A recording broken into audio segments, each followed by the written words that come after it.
I never thought of connecting the dots like this. Once you understand this part, everything is going to make sense after this video. I appreciate you subscribing right down below. I'm Brand Victoria, and I'm helping you become the best version of yourself this year. All right, y'all. So I took a course for a few months. It was an intense course. It was a self-love course. And that's why I haven't been making videos like that. This was an intense course, and I gave it the time and energy that it deserved. And so this was so important for me because it opened my mind up, because with manifestation, I was so in a bubble.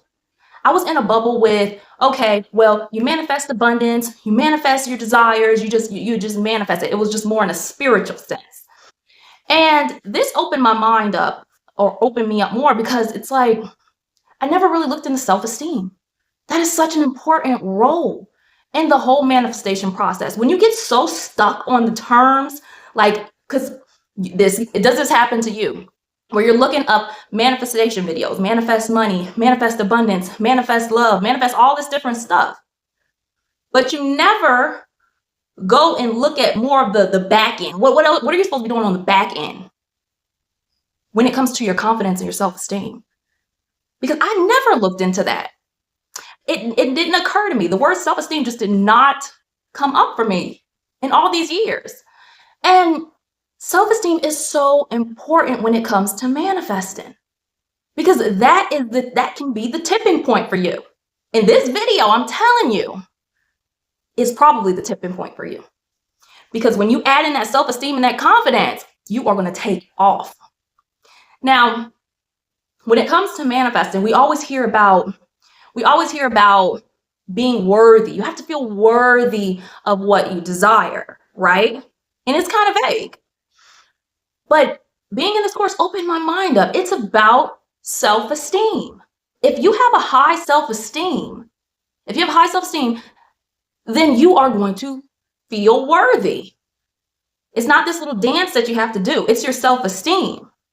And the self-esteem means that if you have a situation that's going on, you're not internalizing it and putting it back on yourself in terms of, let me give y'all an example. So, for instance, I can look at a social situation because that was a big thing for me. Social situations where it's like, I should have said more. Why didn't I say what I wanted to say? Especially during the holidays, right? Like, because you're with family all the time. So that happened for me. I'm like, oh my gosh, I should have said something more to my parents. And I didn't say what I really wanted to say. What is wrong with me? That right there. When you start internalizing it like, oh, I'm not good at social situations. I never say what I want to say. And it's been like this ever since I was younger. Like I'm just not good at this stuff. I have social anxiety. So I have too much anxiety to communicate with people in groups. So you're putting that back on yourself. It's taking a blow to your self-esteem. So you are feeling you're not worthy. You're believing you're not worthy of being in social situations and handling those things. So the thing with that is I learned more of how to relieve that and to build the self-esteem, allow myself to have that self-esteem so that it's not, when something happens, it's not taking a blow on my self-esteem. And I can tell if it is, even if it's not something that just is not that obvious, like the example I gave you. Maybe it's more of a internal thing, more of an unconscious thing or subconscious thing. I can still, I know I can get the feeling. I'm like, oh, okay, I'm internalizing this in a certain way. So then I can go back and start reframing and processing and emotionally regulating my nervous system. That part too, y'all. Regulating your nervous system, so important. And I learned this part from Julian Blanc. I love his video so much. And with him, the way he talks about regulating your nervous system, y'all, do this as much as you can whenever an emotion comes up for you. Now, granted, I'm still practicing it where I'm, doing it every time, but this is what you do. So when the feeling comes up, let's say in that social situation, like I was when I was with family. So I could go to the bathroom and just, Find a place where you can be by yourself. And then what you're going to do is feel where that's at in your body. If you feel anxiety, it's somewhere in your body. You feel it. You may feel hot, like really like when you're nervous, you feel really hot. You may feel sweaty. Your heart may be racing. Or you feel where that's in your body. Or you may feel like, sometimes for me, it's like just something right here that I feel. Like a tingle, like it's kind of like a tingle right by my neck. So you close your eyes, visualize that part, and just, will feel. You don't have to visualize it, but feel. Remember, when you are doing this type of technique that Julian Blanc teaches, this technique, though, it doesn't involve you thinking. There's nothing to think about. You're feeling into it and releasing the emotion.